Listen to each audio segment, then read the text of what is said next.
पाकिस्तानच्या मोहसिन नक्वींनी अखेर आशिया चषकाची ट्रॉफी आयसीसीच्या हवाली केलेली आहे आणि जो प्रकार घडला त्याबद्दल माफीही मागितली। पाहूया।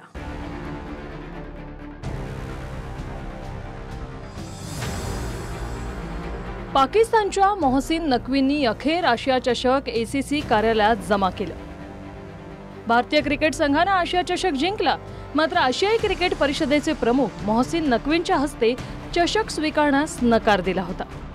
त्यामुळे चषक आशियाई क्रिकेट परिषदेच्या कार्यालयात जमा करणं गरजेचं होतं।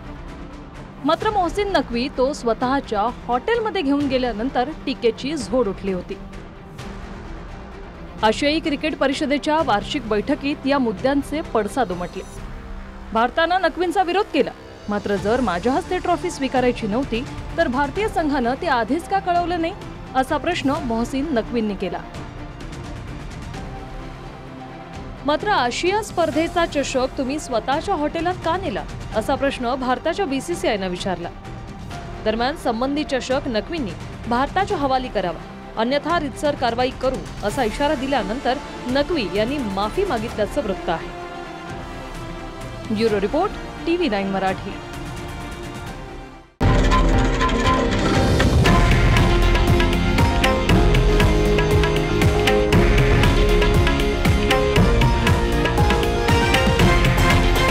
हे आहे देशातील नंबर 1 न्यूज नेटवर्क आणि आपण पाहत आहात TV9 मराठी, एकमेव।